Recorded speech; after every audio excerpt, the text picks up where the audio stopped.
Platform पर। कल अपन ने जनरल एग्रीकल्चर सामान्य कृषि विज्ञान की प्रश्नोत्तरी पर चर्चा की थी, उसी को अपन आगे लेके चलते हैं। आज की जो अपनी प्रश्नोत्तरी वो भी जनरल एग्रीकल्चर सामान्य कृषि विज्ञान पर ही रहेगी। फिर नेक्स्ट जो प्रश्नोत्तरी होगी अपनी कल से वो आगे के टॉपिक्स पर होगी। जनरल एग्रीकल्चर की अपनी सेकंड प्रश्नोत्तरी आज के लिए लास्ट प्रश्नोत्तरी रहेगी। चर्चा करते हैं फर्स्ट क्वेश्चन पर। सभी स्टूडेंट लाइव आ जाइए। गुड मॉर्निंग सभी को गुड मॉर्निंग। क्लास को ज्यादा से ज्यादा शेयर कीजिए ताकि मैक्सिमम स्टूडेंट जुड़ सके।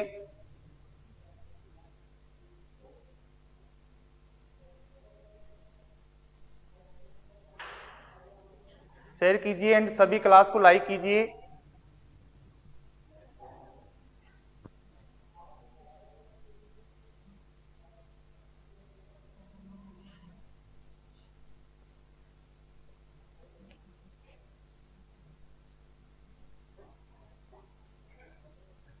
सभी क्लास को शेयर कीजिए।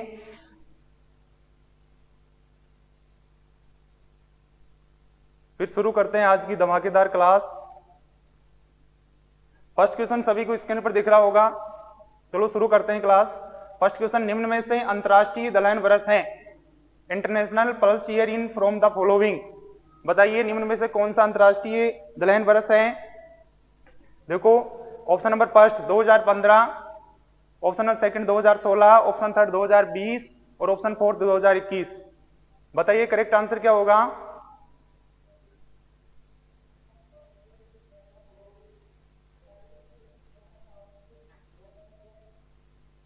करेक्ट आंसर होगा 2016। इंटरनेशनल पल्स ईयर कौन सा है 2016। बात करें 2015 फर्स्ट ऑप्शन की,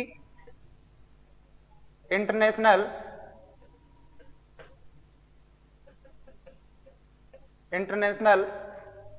year of soil, international year of soil. अंतरराष्ट्रीय मृदा वर्ष कौन सा है 2015 और अंतरराष्ट्रीय दलहन वर्ष कौन सा है 2016। थर्ड ऑप्शन पर चर्चा करते हैं। थर्ड ऑप्शन है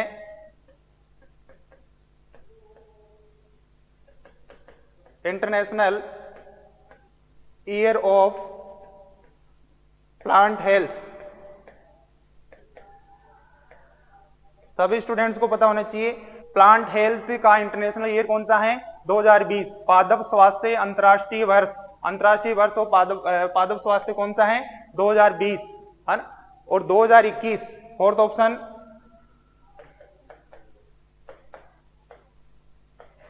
international year of fruit and vegetables, fruit and vegetables. फल एवं सब्जियों के लिए अंतरराष्ट्रीय वर्ष कौन सा घोषित किया गया था 2021। फल एवं सब्जियों के लिए अंतरराष्ट्रीय वर्ष कौन सा घोषित किया गया था 2021। अच्छा जो अदर जो भी ईयर है अपन चर्चा करें 2004 इंटरनेशनल ईयर ऑफ राइस। 2007 की बात करें इंटरनेशनल ईयर ऑफ वाटर। सभी को पता होना चाहिए इंटरनेशनल ईयर ऑफ वाटर कितना है 2007 और राइस का कौन सा है 2004। बात करें 2008 इंटरनेशनल ईयर ऑफ पोटैटो,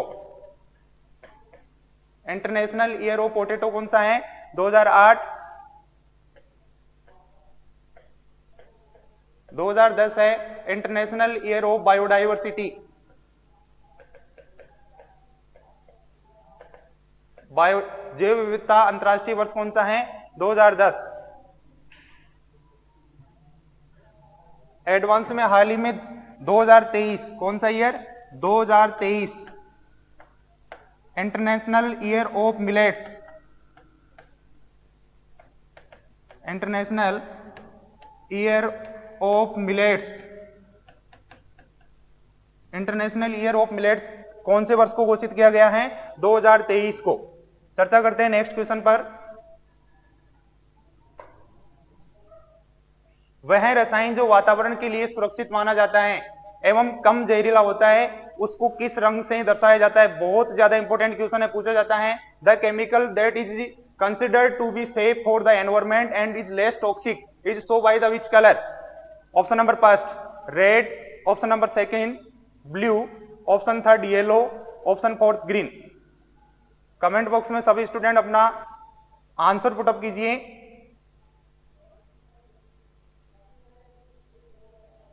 आपके आंसर का वेट है। सभी स्टूडेंट क्वेश्चन का आंसर दीजिए। Option first red, second blue, third yellow, fourth green. अभी तक के 43 स्टूडेंट्स केवल लाइव आए। क्लास को ज्यादा से ज्यादा शेयर करें ताकि मैक्सिमम स्टूडेंट्स तक क्लास पहुंच सके।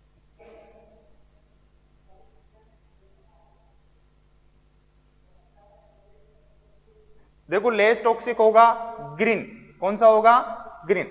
आपके सामने कलर दिखाई दे रहे हैं। जो ग्रीन कलर है ये लेस टॉक्सिक होता है। कैसा होता है? लेस टॉक्सिक, यानी कि बात करें 5000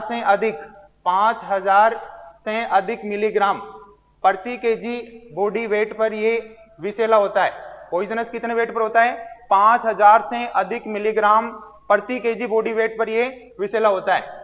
ठीक है, तो ये सबसे कम टॉक्सिक है। देखो इस प्रकार का होता है, ऐसा लेबल लगा होता है पॉइजन के ऊपर, चाहे कवकनाशी की बात करें, चाहे कीटनाशी की बात करें या खरपतवारनाशी की बात करें, पैकिंग के ऊपर ऐसा लेबल होता है जिस पर लिखा होता है कैजुअल, यानी कि सावधानी। हिंदी में भी लिखा होता है सावधानी। ठीक है, बात करते हैं रेड लेबल की। देखो सबसे ज्यादा पॉइजनस है रेड। सबसे ज्यादा पॉइजनस कौन सा है? रेड। पॉइजनस पर ऐसा एक डायग्राम मेंशन होगा और उस पर लिखा होगा रेड कलर में पॉइजन है, यानी कि जहर। सबसे ज्यादा खतरनाक ये हैं, यानी कि LD50 बात करें, LD50 इसकी 50 मिलीग्राम तक मैक्सिमम कितनी? 1 से 50 मिलीग्राम मात्रा प्रति केजी बॉडी के लिए बहुत ज्यादा टॉक्सिक होती है। कितनी? केवल 1 से 50 मिलीग्राम मात्रा ही प्रति केजी बॉडी वेट के लिए टॉक्सिक होती है। जबकि जो लेस सबसे कम विषैलता, लेस टॉक्सिक था कौन सा? ग्रीन। जो हरा रंग का जिसके ओपेल रंग था, ये इसमें कितना? 5000 से अधिक मिलीग्राम प्रति केजी वेट के लिए टॉक्सिक था, यानी कि इसकी इतनी ज्यादा मात्रा लेनी पड़ती है जिसकी इतनी सी कम मात्रा ही इसकी टॉक्सिक होती है। बात करें नीला, जो नीले रंग का होता है, इस पर ऐसे इस प्रकार पॉइजन लिखा होता है, इस पर भी जहर, ये यहां पर रिमूव हो जाएगा। केवल पॉइजन लिखा हुआ होता है, यानी इसको कह सकते हैं हाईली टॉक्सिक। ये तो होगा एक्सट्रीमली टॉक्सिक। ठीक है, एक्सट्रीमली टॉक्सिक यानी कि अत्यधिक जहरीला। अत्यधिक जहरीला। रेड कैसा होता है? अत्यधिक जहरीला। जबकि जो येलो होता है ये हाईली टॉक्सिक होता है, इसको कह सकते हैं अधिक जहरीला, हाईली टॉक्सिक। हाईली टॉक्सिक इसको कह सकते हैं अपन अधिक जहरीला। अच्छा, बात करते हैं ब्लू, नीले की बात करते हैं। जो नीला होता है ये होता है मॉडरेटली टॉक्सिक, यानी कि मध्यम जहरीला। मॉडरेटली टॉक्सिक कैसा होता है? मध्यम जहरीला होता है। और सबसे बाद में जो अपन ने बात की थी, जो लेस टॉक्सिक होता है वो ग्रीन, ये होता है स्लाइटली टॉक्सिक। स्लाइटली टॉक्सिक यानी कि सबसे कम जहरीला या लेस टॉक्सिक। ये होते हैं केमिकल। इस प्रकार का रंग होता है, तो आपको पता होना चाहिए जो रेड है वो सबसे ज्यादा पॉइजनस है, नीला है वो अधिक पॉइजनस है, इससे थोड़ा कम, यानी कि लाल से थोड़ा कम, पीला है ये मॉडरेटली है, और जो हरा ये सबसे कम टॉक्सिक है। चर्चा करते हैं नेक्स्ट क्वेश्चन पर। 1 ppm पार्ट पर मिलियन में रसायन की मात्रा होती है। The amount of chemical in 1 part per million. First option 10 milligram, second 1 milligram in 1 milligram, से थर्ड है 1 ग्राम, फोर्थ है 10 ग्राम। ठीक है, ये इंग्लिश ऑप्शन है ना। पहला है 10 मिलीग्राम, दूसरा है 1 मिलीग्राम, तीसरा है 1 ग्राम, चौथा है 10 ग्राम। बताइए सही आंसर क्या होगा? 1 ppm रसायन की मात्रा होगी, है ना। तो अपन यदि देखो इसको ध्यान से समझना है, अपन को यदि 1 ppm का सॉल्यूशन बनाना है तो सबसे पहले अपन को ये पता होना चाहिए कि 1 ppm किसके बराबर होता है। तो 1 ppm बराबर होता है 1 मिलीग्राम। किसके बराबर होता है? 1 ppm बराबर 1 मिलीग्राम। तो आपको ये पता होना चाहिए कि यदि 1 ppm का सॉल्यूशन यदि आपको यहां पर पूछा जाता है तो 1 मिलीग्राम मात्रा घोली जाती है 1 लीटर में। किसमें घोली जाती है? 1 लीटर के अंदर 1 मिलीग्राम मात्रा घोली जाती है। वो सॉल्यूशन कितना पीपीएम कहलाएगा? 1 पीपीएम सॉल्यूशन कहलाएगा। यदि आपको ये पूछा जाए कि 5000 पीपीएम का सॉल्यूशन तैयार कीजिए, 5000 पीपीएम का सॉल्यूशन तैयार कीजिए, तो सीधा अपन को करना है कि 5000 पीपीएम किसके बराबर हो जाएगा? 5000 मिलीग्राम के। किसके बराबर हो जाएगा? 5000 मिलीग्राम के बराबर हो जाएगा। तो 1 लीटर में कितना हो जाएगा बताइए? 5000 milligram dissolve in 1 litre, 1 litre. ठीक है, 1 लीटर में कितना घोलना है? 5000 मिलीग्राम। अब यहां पर आपको पता होना चाहिए कि 1 ग्राम में कितनी मिलीग्राम होते हैं? 1 ग्राम के अंदर मिलीग्राम होते हैं 1000 मिलीग्राम। कितने होते हैं? 1000 मिलीग्राम। तो बताइए यहां पर कितना ग्राम आ जाएगा? 5 ग्राम। कितना ग्राम हो जाएगा? 5 ग्राम प्रति लीटर भी बोल सकते हैं इसको, तो कंफ्यूज नहीं होना है। यानी कि 5000 पीपीएम का सॉल्यूशन यदि पूछा जाए तो 5000 मिलीग्राम इन प्रति लीटर या 5 ग्राम इन प्रति लीटर, एक ही बात है। तो बताइए करेक्ट आंसर कौन सा होगा? 1 पीपीएम रसायन के लिए, 1 पीपीएम के लिए कितने रसायन की आवश्यकता होगी? 1 milligram. Option number second, 1 milligram. ठीक है, नेक्स्ट क्वेश्चन ट्राइकोग्रामा है, बहुत अच्छा क्वेश्चन है। ट्राइकोग्रामा इज, फर्स्ट ऑप्शन कवक, सेकंड ऑप्शन जीवाणु, थर्ड ऑप्शन है परभक्षी, फोर्थ ऑप्शन है अंड परजीव्याप। सभी ऑप्शन, सभी क्वेश्चन, सभी स्टूडेंट सही आंसर दीजिए इसका।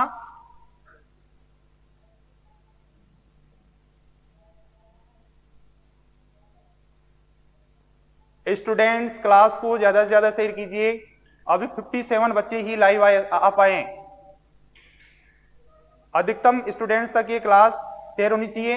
तो 57 स्टूडेंट जो क्लास को वॉच कर रहे हैं, सभी स्टूडेंट क्लास को लाइक कीजिए, ज्यादा से ज्यादा शेयर कीजिए एंड चैनल को सब्सक्राइब कीजिए।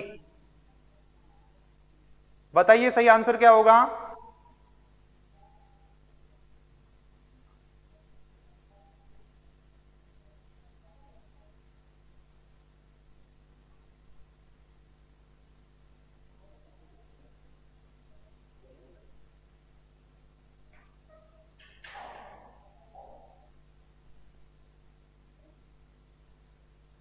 देखिए ट्राइकोग्रामा क्या है?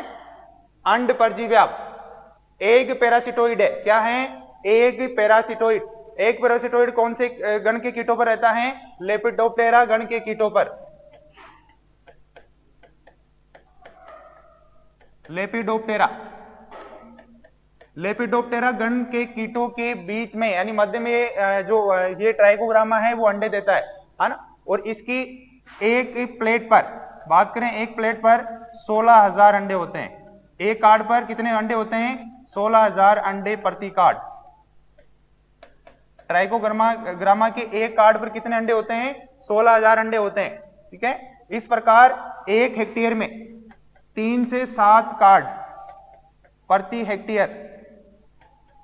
3 से 7 कार्ड कितने हेक्टेयर में 1 हेक्टेयर के लिए कितने कार्ड लगानी चाहिए? 3 से 7 कार्ड का प्रयोग 1 हेक्टेयर में अपन लेपिडोप्टेरा गण के कीटों को नियंत्रित करने के लिए करते हैं। ठीक है, ये कैसा है? बायोलॉजिकल कंट्रोल है। इंसेक्ट का कैसा कंट्रोल करता है? बायोलॉजिकल कंट्रोल करता है। क्या है? एक पैरासिटोइड। ये साइज के अंदर जो पैरासाइट होता है, जो साइज के अंदर जो परपोषी होता है, जो होस्ट होता है, उसके लगभग बराबर आकार का होता है। ठीक है, बात करें फंजाई, आपने नाम सुना होगा मित्र फफूंद। कौन सा फफूंद? मित्र फफूंद। मित्र फफूंद कौन सा है बताइए? ट्राइकोडर्मा। कौन सा है? ट्राइकोडर्मा। ये भी अच्छा है। ट्राइकोडर्मा है जो मित्र फफूंद है ना, जो कवक है। ट्राइकोग्रामा ये कीट है, ये एक पैरासिटोइड है, जबकि ट्राइकोडर्मा क्या है? कवक, जिसको मित्र फफूंद कहते हैं, है ना। ये किस काम में आता है? सोइल बोर्न डिजीज को कंट्रोल करने में। सोइल बोर्न, जो मृदा जनित जो रोग होते हैं, मृदा जनित रोगों के नियंत्रण में किसका प्रयोग किया जाता है? जैविक कंट्रोल में ट्राइकोडर्मा का। देखो, इससे यदि बीज उपचार करना हो, क्या करना हो? Seed treatment. Seed treatment, seed treatment के लिए लेते हैं इसकी मात्रा 6 से 8 ग्राम प्रति किलो बीज के लिए। 1 किलोग्राम बीज को उपचारित करने के लिए 6 से 8 ग्राम क्या लेते हैं? ट्राइकोडर्मा पाउडर लेते हैं। यदि अपन को सोइल को ट्रीट करना है, मृदा को ट्रीट करना है, बुआई से पहले सोइल ट्रीटमेंट। सोइल ट्रीटमेंट के लिए इसकी मात्रा लेते हैं 6 से 8 किलोग्राम, ग्राम नहीं लेते, ग्राम तो लेते हैं बीज उपचार के लिए, किलोग्राम लेते हैं प्रति हेक्टेयर के लिए 6 से 8 किलोग्राम, है ना। 6 से 8 किलोग्राम ट्राइकोडर्मा पाउडर को FIM अच्छी तरह सड़े हुए FIM के अंदर मिलाकर उसको अच्छी तरह मिलाकर रोटेट करके क्या करते हैं, मिट्टी के अंदर मिला देते हैं। ये इससे होगा सोइल ट्रीटमेंट। बात करते हैं बैक्टीरिया। बैक्टीरिया के अंदर जो बायोलॉजिकल कंट्रोल में आपने नाम सुना होगा, बैक्टीरिया होता है बेसिलस थ्रूजिएंसिस, जिसको बीटी कहते हैं। क्या कहते हैं? बेसिलस थ्रूजिएंसिस। बहुत अच्छा जीवाणु है ये बेसिलस थ्रूजिएंसिस है। ये कौन कौन से गण के कीटों को नियंत्रित कर रहा है? एक तो lepidoptera,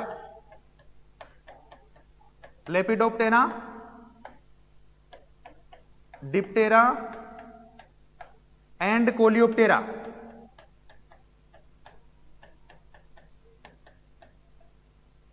lepidoptera, Diptera and Coleoptera गण के जो सेकंड जो इसकी अवस्था है, जिसको अपन कह सकते हैं सूंडी अवस्था या लट अवस्था, उसको ये नियंत्रित करता है। कौन? बेसिलस थ्रूजिएंसिस।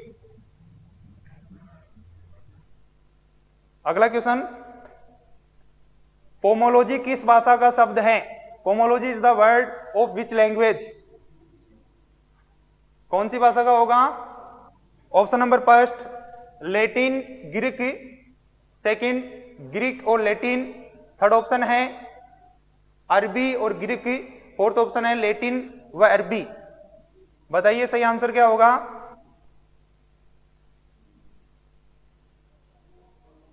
वेरी गुड, सही आंसर क्या होगा? लैटिन और ग्रीक, ऑप्शन नंबर फर्स्ट। देखिए जो पोमोलॉजी शब्द है अपन ने पहले भी डिस्कस किया था ऑफलाइन क्लासेज में। जिस शब्द की समाप्ति किससे हो? कल्चर से हो। जिस शब्द की समाप्ति कल्चर से हो वो कौन सी भाषा का शब्द होता है? लैटिन भाषा का। कौन सी भाषा का शब्द होता है? लैटिन भाषा का। ठीक है। और जिस शब्द की समाप्ति लोजी या नोमी से हो, किससे हो? लोजी या नोमी।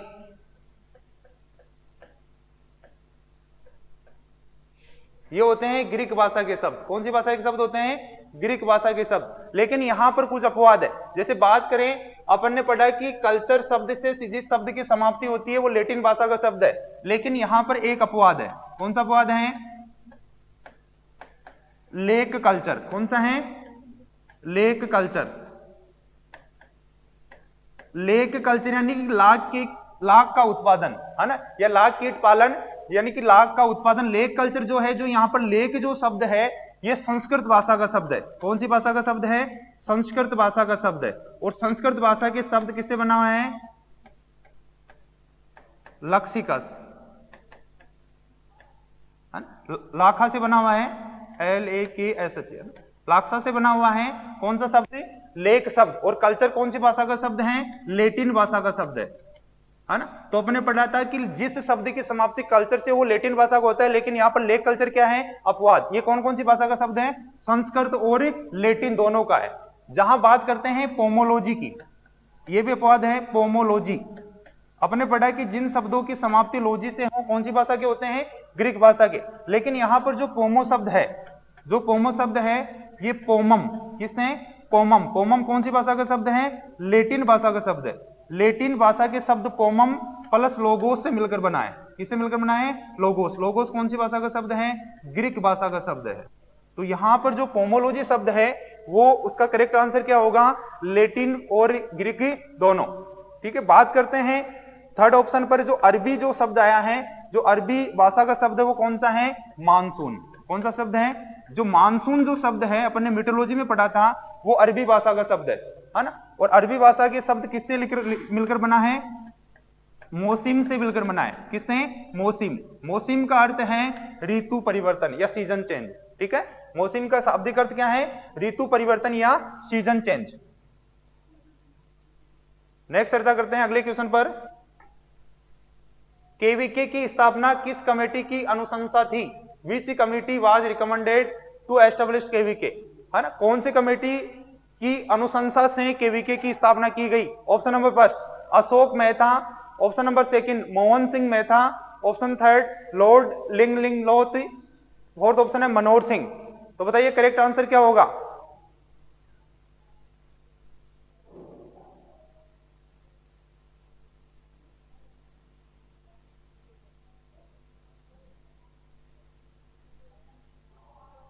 वेरी गुड, कौन सा होगा answer? Correct answer Mohan Singh Mehta committee के द्वारा, मोहन सिंह मेहता कमेटी के द्वारा इनकी अनुशंसा से किसकी स्थापना की गई? कृषि विज्ञान केंद्र की स्थापना की गई। और भारत में ये कमेटी भारत में 1974 में कमेटी द्वारा भारत में 1974 में प्रथम कृषि विज्ञान केंद्र प्रथम केवीके कब स्थापित किया गया था? 1974 के अंदर। और कहां पर किया गया था?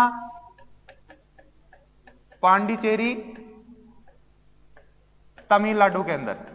कहां पर किया गया था? पांडिचेरी तमिलनाडु के अंदर।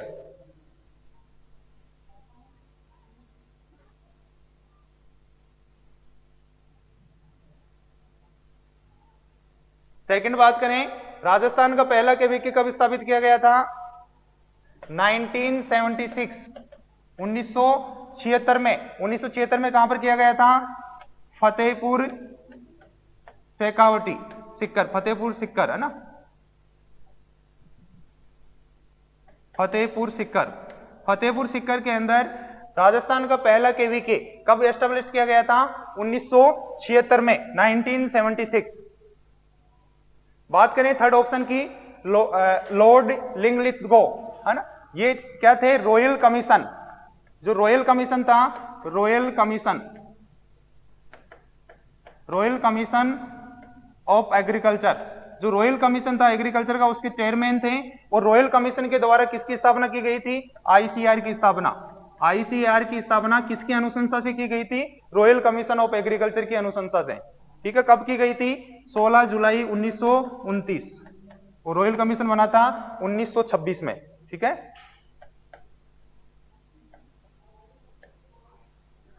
16 जुलाई 1929 को रॉयल कमीशन की सिफारिश से आईसीआर की स्थापना की गई थी। नेक्स्ट क्वेश्चन पर चर्चा करते हैं। डॉक्टर बीपी पाल संबंधित है। Doctor BP Pal is related to,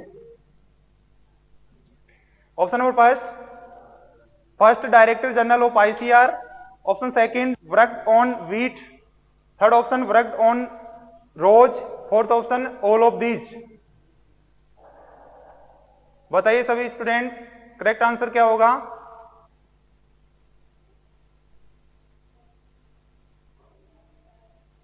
very good, है ना। बीपी पाल सभी से संबंधित थे। आईसीआर के प्रथम डीजी भी थे, है ना। आईसीआर के प्रथम डीजी भी थे। गेहूं पर भी इन्होंने कार्य किया, है ना, और गुलाब पर भी इन्होंने कार्य किया। रोज पर भी इनका बहुत अच्छा कार्य है ना। बहुत सारी वैरायटी, वहां पर जो संकरण का कार्य, हाइब्रिडाइजेशन का कार्य किसमें किया था? रोज के अंदर। तो यहां पर सभी आंसर सही होंगे। अगला क्वेश्चन, आईआरआई के प्रथम निदेशक थे। आईसीआर के प्रथम भारतीय मूल के, है ना, आईसीआर के भारतीय मूल के, करेक्शन कर लेना भाई, भारतीय मूल के प्रथम निदेशक थे। भारतीय मूल के the first Indian director of IARI, Indian agriculture research institute, भारतीय कृषि अनुसंधान संस्थान के प्रथम डायरेक्टर कौन थे? निदेशक। तो यहां पर option number first B Vishwanath, second B Pal, third है त्रिलोचन महापात्रा, फोर्थ है एके सिंह। बताइए करेक्ट आंसर क्या होगा? वेरी गुड, कौन है? बी विश्वनाथ। प्रथम डायरेक्टर कौन थे आईआरआई के? बी विश्वनाथ। ठीक है, आईसीआर के प्रथम डीजी, सेकंड ऑप्शन की बात करें तो आईसीआर के प्रथम डीजी, डायरेक्टर जनरल या महानिदेशक थे डॉक्टर बीपी पाल। आईसीआर के प्रथम DG, first DG of ICR. ICR के प्रथम डायरेक्टर जनरल या महानिदेशक कौन थे? बीपी पाल। आईआरआई के प्रथम निदेशक या डायरेक्टर कौन थे? बी विश्वनाथ। अच्छा, आईसीआर के वर्तमान डीजी कौन है? वर्तमान डायरेक्टर जनरल कौन है? त्रिलोचन महापात्रा। त्रिलोचन महापात्रा ये वर्तमान में डीजी हैं। किसके हैं? वर्तमान डीजी आईसीआर। ठीक है, बात करें एके सिंह की। एके सिंह जो है फोर्थ ऑप्शन, ये वर्तमान में आईसीआर के, आईएआरआई के डायरेक्टर है, आईएआरआई के निदेशक। बताइए वर्तमान में आईएआरआई के निदेशक कौन है? एके सिंह, डॉक्टर अशोक कुमार सिंह, डॉक्टर अशोक कुमार सिंह या एके सिंह। और वर्तमान में आईसीआर के डीजी है त्रिलोचन महापात्रा। आईआरआई के प्रथम जो निदेशक थे वो थे बी विश्वनाथ और आईसीआर के प्रथम डीजी थे बीपी पाल। नेक्स्ट क्वेश्चन, देश के सकल घरेलू उत्पाद में कृषि का योगदान रहा किसके अकॉर्डिंग? 2019-20 के अकॉर्डिंग देश की कुल जीडीपी, कुल सकल घरेलू उत्पाद में कृषि का कितना योगदान है? Option number first 5.1%, option second 17.8%, option third 30%, option fourth 20%। बताइए करेक्ट आंसर क्या होगा?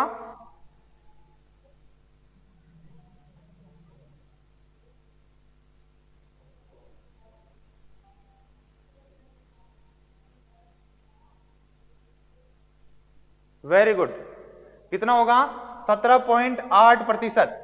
अभी जीडीपी में कृषि का योगदान थोड़ा बड़ा है, लेकिन 2000 बात करें 19-20 की, तो 19-20 में कितना था? कितना रहा है? 17.8%। कितना रहा है? 17.8%। अच्छा, बात करें कि देश की कुल जीडीपी में पशुपालन का कितना योगदान है, तो पशुपालन का योगदान है 5.1%। पशुपालन, यदि केवल पशुपालन की बात करें तो कितना है? 5.1%। और संपूर्ण कृषि की बात करें, संपूर्ण कृषि का है 17.8%। ठीक है, यदि बात करें कि कृषि जीडीपी में कितना, किसमें? इस 17.8% में केवल पशुपालन का कितना योगदान है? तो कृषि जीडीपी में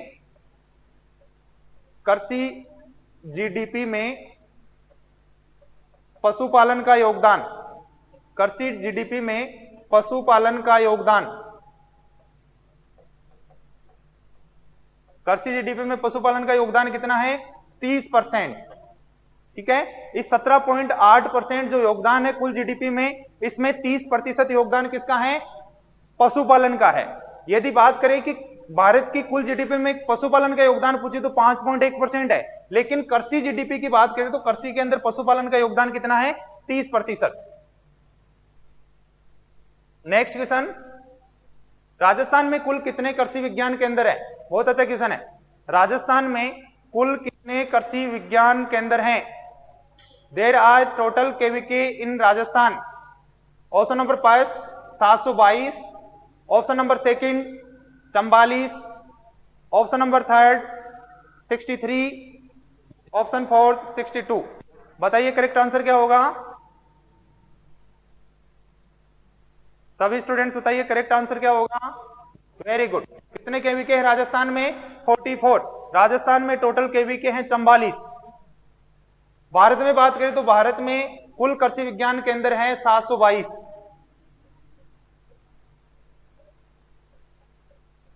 भारत में कुल केवीके कितने हैं? 722। राजस्थान में कितने हैं? 44। बात करें 63 थर्ड ऑप्शन पर, तो भारत में एग्रीकल्चर यूनिवर्सिटी यानी कि कृषि विश्वविद्यालय, कृषि विश्वविद्यालय कितने हैं? 63 कृषि विश्वविद्यालय। भारत में कुल कृषि विश्वविद्यालय कितने हैं? 63। बात करते हैं 63, जो 59 है, जो 59 जो है वो है एग्रीकल्चर यूनिवर्सिटी, और जो 59 के बाद में जो बची हुई 4 वो है डीम्ड यूनिवर्सिटी, जिनको कहते हैं समतुल्य विश्वविद्यालय। समतुल्य विश्वविद्यालय, समतुल्य विश्वविद्यालय कितने हैं? 4। और कृषि विश्वविद्यालय कितने हैं? 59। समतुल्य मीन्स यानी कि विश्वविद्यालय के इनको समान उपमा दी गई है ना, समतुल्य। तो 59 और 4 कितने हो गए? 63। इस प्रकार है 63। ध्यान रखना है, समतुल्य विश्वविद्यालय पूछा जाए तो अलग से आंसर कितना हो जाएगा? 4। ठीक है, यदि कृषि विश्वविद्यालय पूछे केवल तो कितने हो जाएगा? 59। यदि कंप्लीट एग्रीकल्चर कृषि विश्वविद्यालय पूछे तो कितना हो जाएगा? 63। समतुल्य भी इसके अंदर क्या हो जाएंगे? ऐड हो जाएंगे। 62 की बात करें, 62 क्या है? फोर्थ ऑप्शन 62 है केंद्रीय या भारतीय अनुसंधान संस्थान।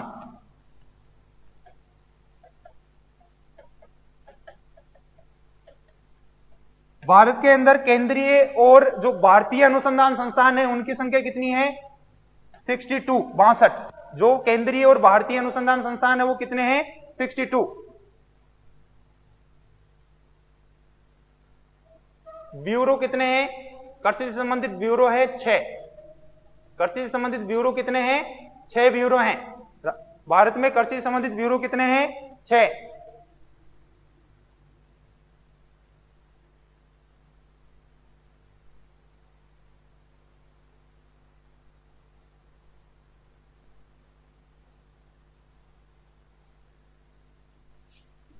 एनआरसी है नेशनल रिसर्च सेंटर, यानी कि राष्ट्रीय अनुसंधान केंद्र है 14। राष्ट्रीय अनुसंधान केंद्र कितने हैं? 14। और परियोजना निदेशालय कितने हैं?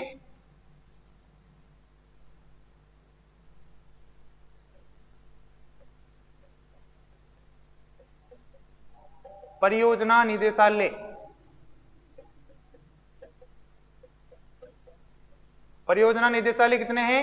ये भी 14 है। तो एनआरसी 14 है और परियोजना निदेशालय भी कितने हैं? 14 है। अच्छा, केंद्रीय व भारतीय अनुसंधान संस्थान कितने हैं? 62। केवी के कितने हैं भारत में? 722। ठीक है।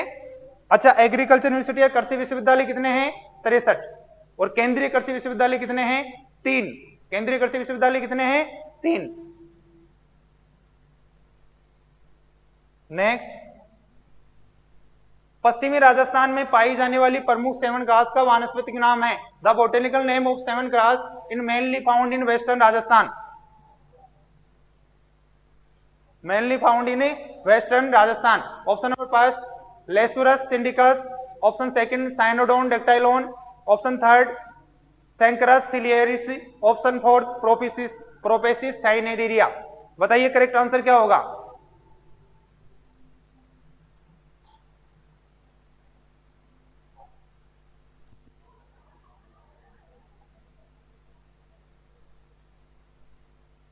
वेरी गुड, करेक्ट आंसर क्या होगा? लेसुरस सिंडिकस। किसका नाम है? सेवन घास का नाम है। लेसुरस सिंडिकस कौन सी घास का नाम है? सेवन घास का नाम है, जो पश्चिमी राजस्थान जैसलमेर, बाड़मेर और बीकानेर में पाई जाती है, जहां पर अति शुष्क क्षेत्र हो, वर्षा किससे कम हो? 250 mm से कम वर्षा हो। 250 mm से कम वर्षा हो उन क्षेत्रों में कौन सी घास पाई जाती है? सेवन घास पाई जाती है। कौन कौन से जिलों में पाई जाती है राजस्थान में? जैसलमेर, बाड़मेर और बीकानेर।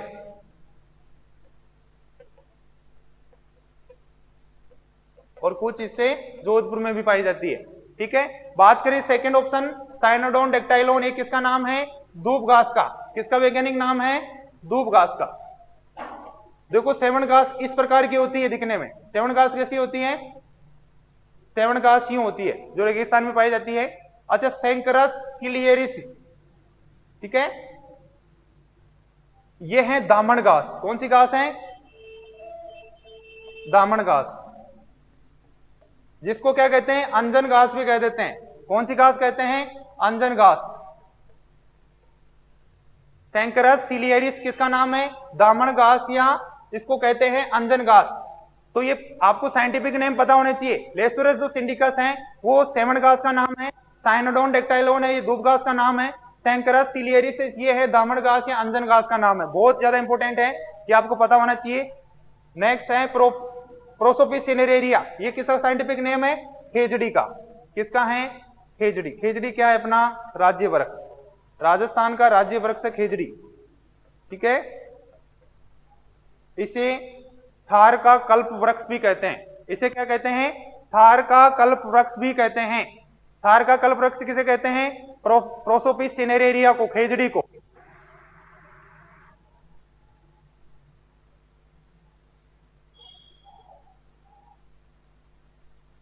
अगला क्वेश्चन, निम्न में से सस्य विज्ञान के जनक हैं?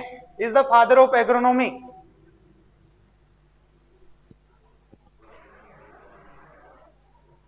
Is the father of agronomy. First option Pietro de Crescenzi, second Jethro Tull, fourth third option VV Dokuchaev, fourth CT Patel. सभी स्टूडेंट इसका करेक्ट आंसर बताएंगे।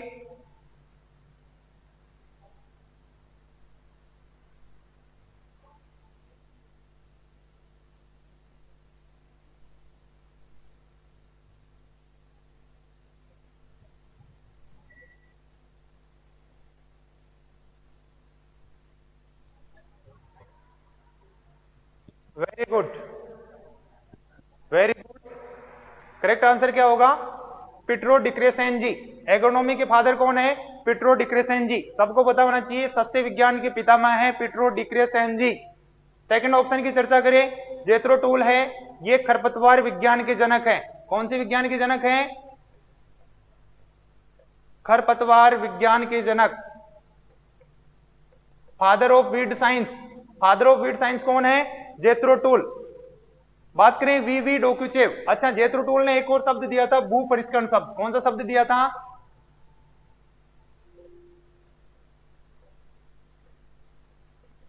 भू परिष्करण शब्द भी किसने दिया था? जेथरो टूल ने दिया था, है ना। टिलेज शब्द किसने दिया था? जेथरो टूल ने। बात करें वी डोक्यूचेव, ये फादर ऑफ सोइल साइंस, मृदा विज्ञान के जनक कौन है? वी डोक्यूचेव, है ना, father of soil science V Dokuchaev. बात करें सीटी पटेल, सीटी पटेल है शंकर कपास के पिता, शंकर कपास के जनक। शंकर कपास किसने विकसित की थी? सीटी पटेल ने। शंकर कपास के जनक कौन है? सीटी पटेल।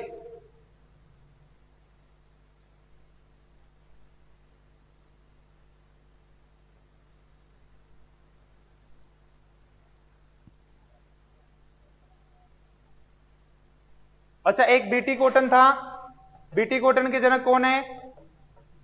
सीडी माई, है ना। सीडी माई कौन थे? बीटी कॉटन के जनक थे। और शंकर कपास के जनक कौन है? सीटी पटेल। नेक्स्ट,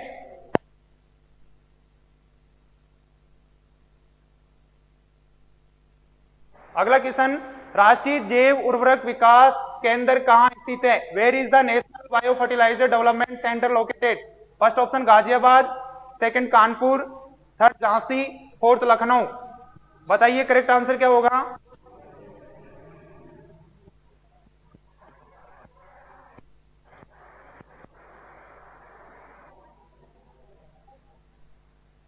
सही आंसर क्या होगा? वेरी गुड, वेरी गुड, सही करेक्ट आंसर क्या होगा? गाजियाबाद। गाजियाबाद में क्या है? राष्ट्रीय जैव उर्वरक विकास केंद्र। ठीक है, बात करें सेकंड ऑप्शन कानपुर की, तो कानपुर में क्या है? Indian institute of pulse research, Indian institute of pulse research, भारतीय दलहन अनुसंधान संस्थान। भारतीय दलहन अनुसंधान संस्थान कहां पर स्थित है? कानपुर में। झांसी की बात करें तो झांसी में है IGFRI, Indian grassland and fodder research institute. भारतीय चारागाह एवं चारा अनुसंधान संस्थान, भारतीय चारागाह एवं चारा अनुसंधान संस्थान कहां पर स्थित है? झांसी, उत्तर प्रदेश। बात करें Lucknow,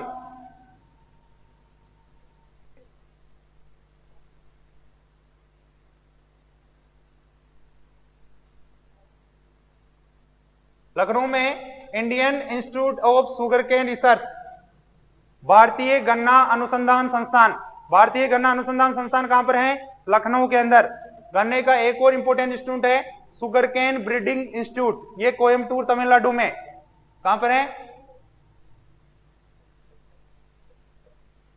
Coimbatore Tamil Nadu. Sugar cane breeding institute, गन्ना प्रजनन संस्थान है कोयम्बटूर तमिलनाडु में, और भारतीय गन्ना अनुसंधान संस्थान है लखनऊ में। नेक्स्ट, सीमांत कर्षक भूमि का धारक होता है। सीमांत कर्षक के पास कितनी जमीन होती है ना। जो किसानों का जो वर्गीकरण किया गया है वो लैंड होल्डिंग के आधार पर, है ना। तो सीमांत कर्षक की बात करें तो option number first 1 hectare, second 2 hectare, third option 3 hectare, fourth 4 hectare. बताइए करेक्ट आंसर क्या होगा? Sunita Badala, 1 number, very good. सीमांत फार्मर के पास 1 हेक्टेयर या इससे कम भूमि होती है, 1 हेक्टेयर या फिर इससे कम। और जो लघु किसान होता है, देखो सबसे कम जो जमीन होती है वो होती है सीमांत के पास।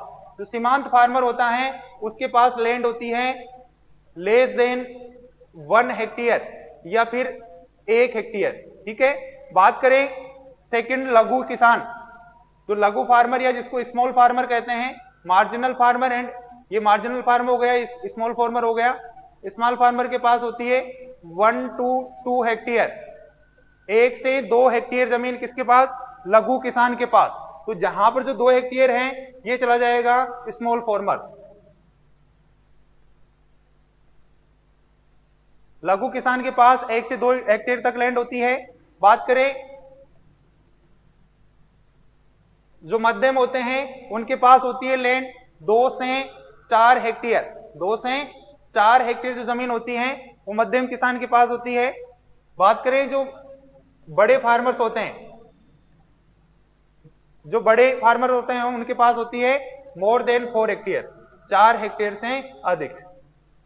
बड़े किसानों के पास 4 हेक्टेयर से अधिक। सीमांत के पास होती है 1 हेक्टेयर से कम। लघु के पास होती है 1 से 2 हेक्टेयर और मध्यम वाले की होती है 2 से 4 हेक्टेयर। तो सभी को ये पता होना चाहिए क्लासिफिकेशन। ठीक है, कल अपन ने कल की प्रश्नोत्तरी में एक चर्चा भी की थी कि राजस्थान में 3.46 हेक्टेयर जमीन आती है प्रति व्यक्ति। ठीक है, लेकिन बात करें बुआई योग्य जमीन की, बात करें बुआई योग्य जमीन है 0.38 हेक्टेयर ही आ रही है ना प्रति व्यक्ति। जोत का आकार शुद्ध बुआई क्षेत्र का पूछे तो 0.38 हेक्टेयर है। यदि टोटल लैंड का पूछे तो वो है 3.96 हेक्टेयर। ठीक है, अच्छा, जो सीमांत फार्मर है इनकी संख्या है भारत में 70% सीमांत फार्मर है ना। जो 100 फार्मर से 100 किसानों में से 70 किसान ऐसे हैं जिनके पास 1 हेक्टेयर से कम जमीन है ना। जो लघु किसान है वो है 10%। लघु कितने हैं? 10%।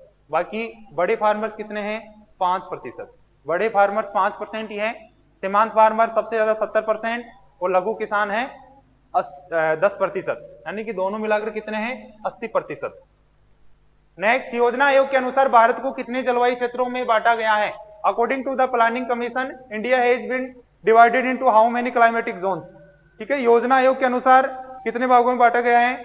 Option number first 15, second 20, third 10, fourth 1 to 7, 127। बताइए इसका सही आंसर क्या होगा?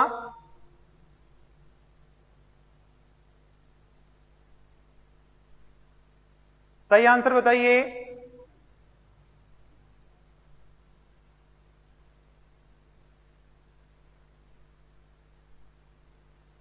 वेरी गुड, करेक्ट आंसर होगा 15। योजना आयोग के अनुसार भारत को कितने सस्ते जलवायु खंडों में बांटा गया है? 15 में। ये क्या है? Ecological zone. इकोलॉजिकल जोन किसके अनुसार है? भारत को 20 इकोलॉजिकल एंड पारिस्थितिकी खंडों में बांटा गया है। किसके according? National bureau of soil survey and land use planning. National bureau of soil survey and land use planning के अकॉर्डिंग कितने इकोलॉजिकल जोन्स में बांटा गया है भारत को? 20 में। राजस्थान में एग्रो क्लाइमेटिक जोन्स कितने हैं? 10। Rajasthan agro climatic zone.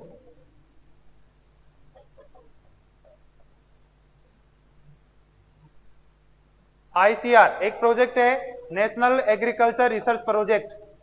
एनएआरपी के अकॉर्डिंग भारत को कितने कृषि जलवायु खंडों में बांटा गया है? 127 में। Agro climatic zones.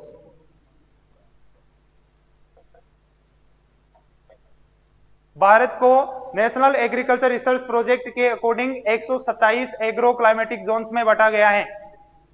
ठीक है, योजना आयोग के अकॉर्डिंग कितने में बांटा गया है? 15 में। भारत के कृषि जलवायु खंड कितने? राजस्थान के कृषि जलवायु खंड कितने हैं? 10। National bureau of soil survey and land use planning के अकॉर्डिंग भारत में कुल कितने इकोलॉजिकल जोन है? 20। अगले क्वेश्चन पर चर्चा करते हैं। पहला मानव निर्मित खाद्यान्न है? First option triticale, second option triticum, third option hordeum, fourth option Gossypium.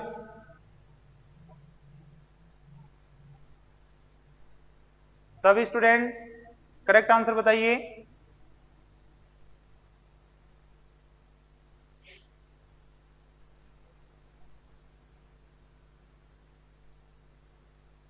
Very good, correct answer क्या है?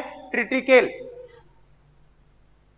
वेरी गुड सभी को, बहुत अच्छी पढ़ाई कर रहे हो आप। ट्रिटिकेल मानव द्वारा निर्मित पहला धान्य कौन सा है? ट्रिटिकेल। किसने बनाया था ये? रिम्पू नामक वैज्ञानिक ने। किसने बनाया था? रिम्पू नामक वैज्ञानिक ने बनाया था। किस किस का क्रॉस था?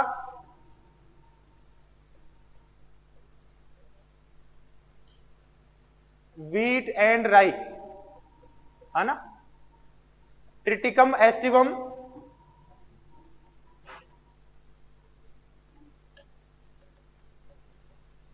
और सिकेल सीरियल।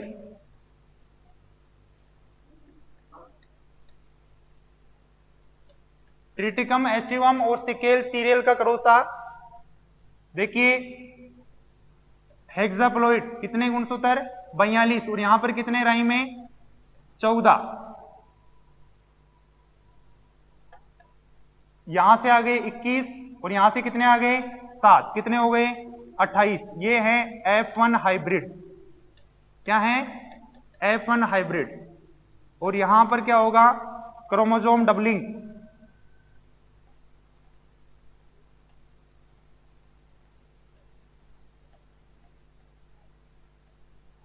क्रोमोसोम डबलिंग और गुणसूत्र कितने हो जाएंगे? 56, है ना? तो कैसा होता है? ऑक्टोप्लोइडी, ठीक है, अष्टगुणित होता है। नेक्स्ट, राजस्थान में औसत वार्षिक वर्षा होती है। The average annual rainfall in Rajasthan. Option number first 100 centimetre, option second 1194 mm, option third 575 mm, option fourth all of these.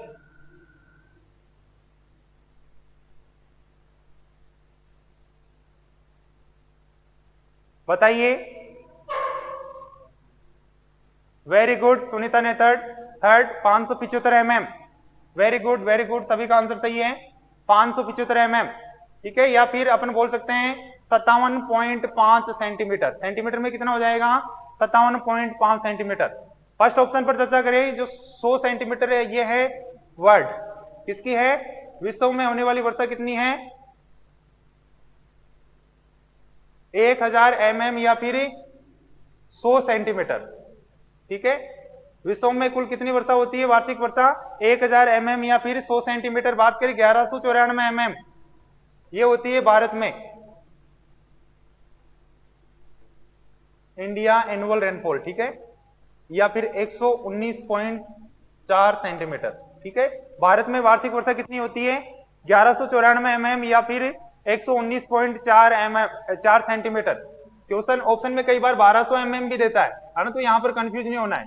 1100 और 1200 दोनों यदि ऑप्शन में आता है तो स्टूडेंट यहां पर मिस्टेक कर देते हैं, है ना। ठीक किसको करते हैं? 1100 mm को करते हैं, जबकि 1194 mm मतलब कितना हो जाएगा? 1200 mm। तो ये गलती नहीं करना है। नेक्स्ट क्वेश्चन, भारत का शुद्ध फसल क्षेत्रफल है। Option number first 193 million hectare, option second 141 million hectare, option third 71 million hectare, option fourth 65 million hectare. बताइए करेक्ट आंसर क्या होगा?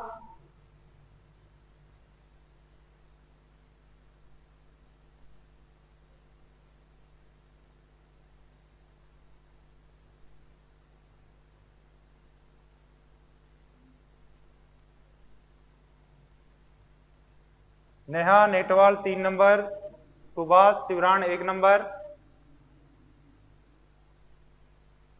Anita Meena 2 number, Sunita Netra 141 million. Very good, correct answer क्या होगा? 141 मिलियन हेक्टेयर। क्या पूछा है? भारत का शुद्ध फसल क्षेत्रफल 141 मिलियन हेक्टेयर, ये है शुद्ध। देखो जो बुआई योग्य जो क्षेत्रफल है वो है 193 मिलियन हेक्टेयर, ठीक है। बात करें पसली क्षेत्र की, तो कुल पसली क्षेत्र है 193 मिलियन हेक्टेयर, लेकिन शुद्ध जो बुआई की जा रही है वो की जा रही है 141 मिलियन हेक्टेयर। तो भारत का शुद्ध जो बुआई क्षेत्र है वो 141 मिलियन हेक्टेयर है। यह है कुल पसली क्षेत्र।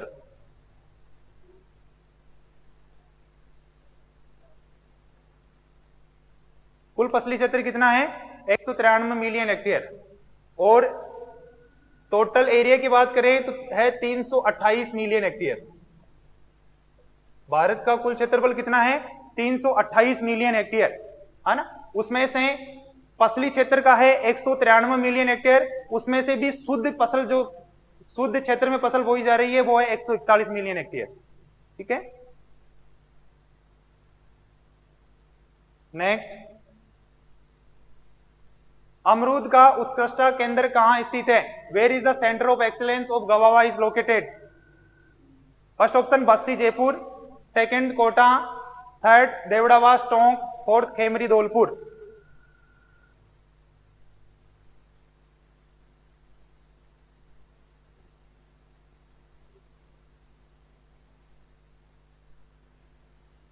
बताइए इसका आंसर क्या होगा? वेरी गुड, देवड़ावास टोंक, है ना। अमरूद का उत्कृष्ट केंद्र कहां पर स्थित है? देवड़ावास टोंक में स्थित है ना। बात करते हैं फर्स्ट ऑप्शन बस्सी जयपुर में है centre of excellence of pomegranate, अनार का सेंटर ऑफ एक्सीलेंस कहां पर है? बस्सी जयपुर के अंदर स्थित है। बात करें कोटा की, सेकंड ऑप्शन कोटा के अंदर है नींबू वर्गीय फलों का, है ना, citrus fruits, centre of excellence of citrus fruits कहां पर है? नानता कोटा के अंदर है। कहां पर है? नानता कोटा। बात करें fourth option Khemri Dholpur, centre of excellence of mango, आम का सेंटर ऑफ एक्सीलेंस कहां पर स्थित है? खेमरी धौलपुर के अंदर। नेक्स्ट क्वेश्चन, ऊंट अनुसंधान संस्थान स्थित है? The camel research institute is located?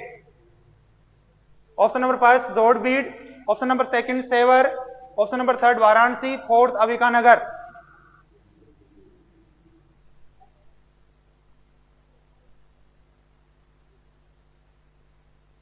बताइए इसका सही आंसर क्या होगा?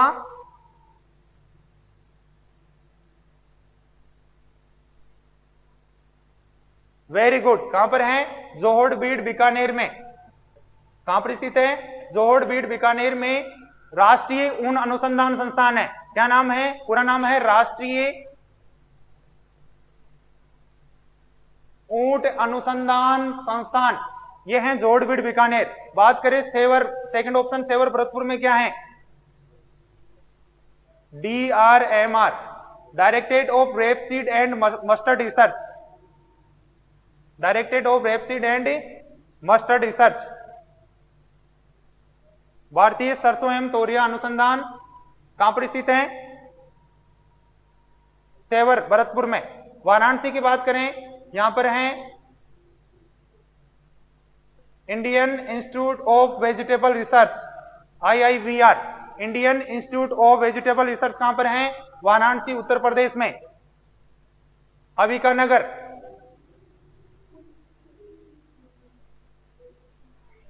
Central ship and wool research institute, CSWRI, CSWRI कहां पर है? अविकानगर टोंक में। केंद्रीय भेड़ एवं ऊन अनुसंधान संस्थान, केंद्रीय भेड़ एवं ऊन अनुसंधान संस्थान या central ship and wool research institute.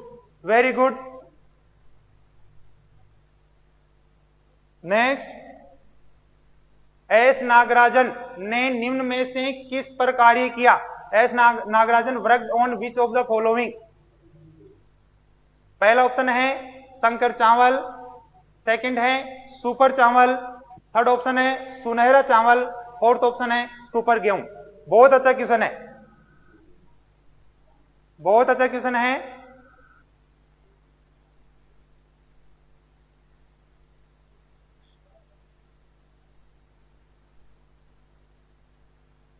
बताइए करेक्ट आंसर क्या होगा?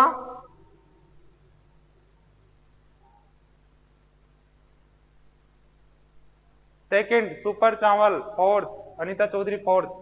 Very good, very good. Mahendra Chaudhary super गेहूं, Ashok Chaudhary very good. Correct answer क्या होगा? सुपर गेहूं, है ना। सुपर गेहूं पर इनका कार्य था, किनका? एस नागराजन का। ठीक है। बात करें फर्स्ट ऑप्शन शंकर चावल, शंकर चावल जो हाइब्रिड राइस था,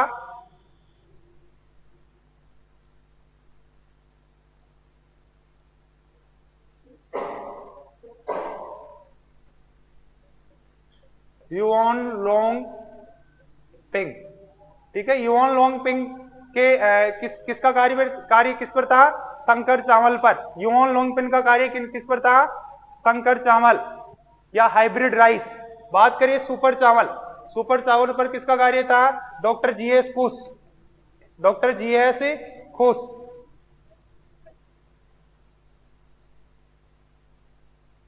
डॉक्टर जीएस खुश। बात करें गोल्डन राइस, सुनहरा चावल, इंगो पोट्राइकस, इंगो पोट्राइकस, इंगो पोट्राइकस ने किस पर कार्य किया था? सुनहरा चावल पर, है ना। सुनहरा चावल जो अपने हेल्थ के लिए बहुत अच्छा माना जाता है, दानों का रंग है बिल्कुल सोने जैसा है, विटामिन ए इसमें प्रचुर होता है। क्या होता है? विटामिन ए या फिर बीटा कैरोटीन, या बीटा कैरोटीन। बीटा कैरोटीन की बहुतायत मात्रा होती है किसमें? गोल्डन राइस में। किसने विकसित किया था? इंगो पोट्राइकस ने, ठीक है। सुपर चावल किसने विकसित किया था? डॉक्टर जीएस कुश ने, है ना। शंकर चावल किसने किया था? युआन लोंग पिंग ने। अच्छा, सुपर गेहूं किसने विकसित किया था? एस नागराजन ने। मूंगफली पर अखिल भारतीय समन्वित अनुसंधान परियोजना यानी कि all India coordinate research project कहां संचालित किया गया था? मूंगफली का संचालित किया गया था जूनागढ़ गुजरात में। कहां पर किया गया था? जूनागढ़ गुजरात में किया गया था 1992 में, 1992 में, ठीक है। बात करें जोधपुर सेकंड ऑप्शन, जोधपुर के अंदर AICRP ऑन बाजरा, जो बाजरे पर ऑल इंडिया कोऑर्डिनेट जो रिसर्च प्रोजेक्ट की शुरुआत की गई थी वो कहां से की गई थी? जोधपुर में की गई थी, ठीक है। बात करें नेक्स्ट जबलपुर MP में, Jabalpur MP third option AICRP on weed management,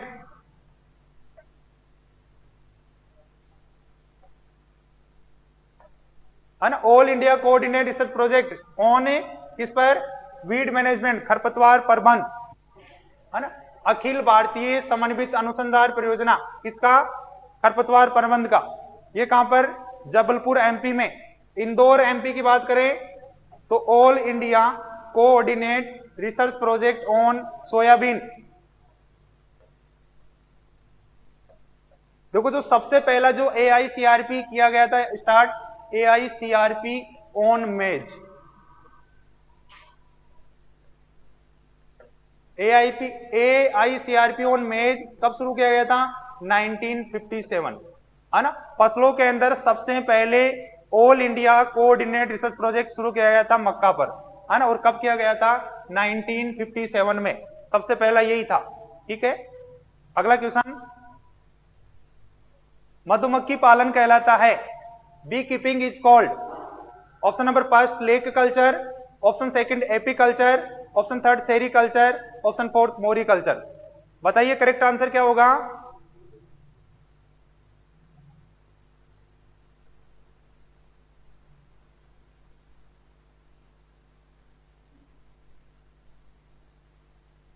very good, correct answer क्या होगा? एपीकल्चर, एपीकल्चर इसका करेक्ट आंसर होगा। मधुमक्खी पालन क्या कहलाता है? एपीकल्चर। बात करते हैं लेक कल्चर, लेक कल्चर क्या होगा? लाख कीट पालन, लाख कीट पालन क्या कहलाएगा? लेक कल्चर, ठीक है। बात करते हैं सेरीकल्चर, रेशम कीट पालन, रेशम कीट पालन, रेशम कीट पालन क्या कहलाएगा? सेरीकल्चर। और मोरिकल्चर क्या कहलाएगा? रेशम कीट पालन हेतु, रेशम कीट पालन हेतु शहतूत की खेती, शहतूत की खेती क्या कहलाएगी? मोरिकल्चर, मोरिकल्चर कहलाएगी शहतूत की खेती, है ना। मोरिकल्चर क्यों कहा जाता है? रेशम कीट के पालन के लिए मोरिकल्चर अपनाया जाता है, शहतूत की खेती की जाती है, ठीक है। लाख कीट का पालन लेक कल्चर, मधुमक्खी पालन क्या कहलाएगा? Apiculture, apiculture. ऐसे ही वर्मीकल्चर केचुआ पालन, विटीकल्चर अंगूर की खेती, ठीक है। वर्मीकल्चर केचुआ पालन, विटीकल्चर अंगूर की खेती, पीसीकल्चर मछली पालन, ठीक है। ऐसे टर्म्स होंगे। तो आज की क्लास यहीं पर समाप्त करते हैं। सभी विद्यार्थियों को बहुत बहुत धन्यवाद जो लास्ट तक क्लास के साथ बने रहें। अभी भी इस क्लास को ज्यादा से ज्यादा शेयर करें ताकि अधिक से अधिक स्टूडेंट इस क्लास को सुन पाए, ठीक है। सभी को फिर से एक बार धन्यवाद।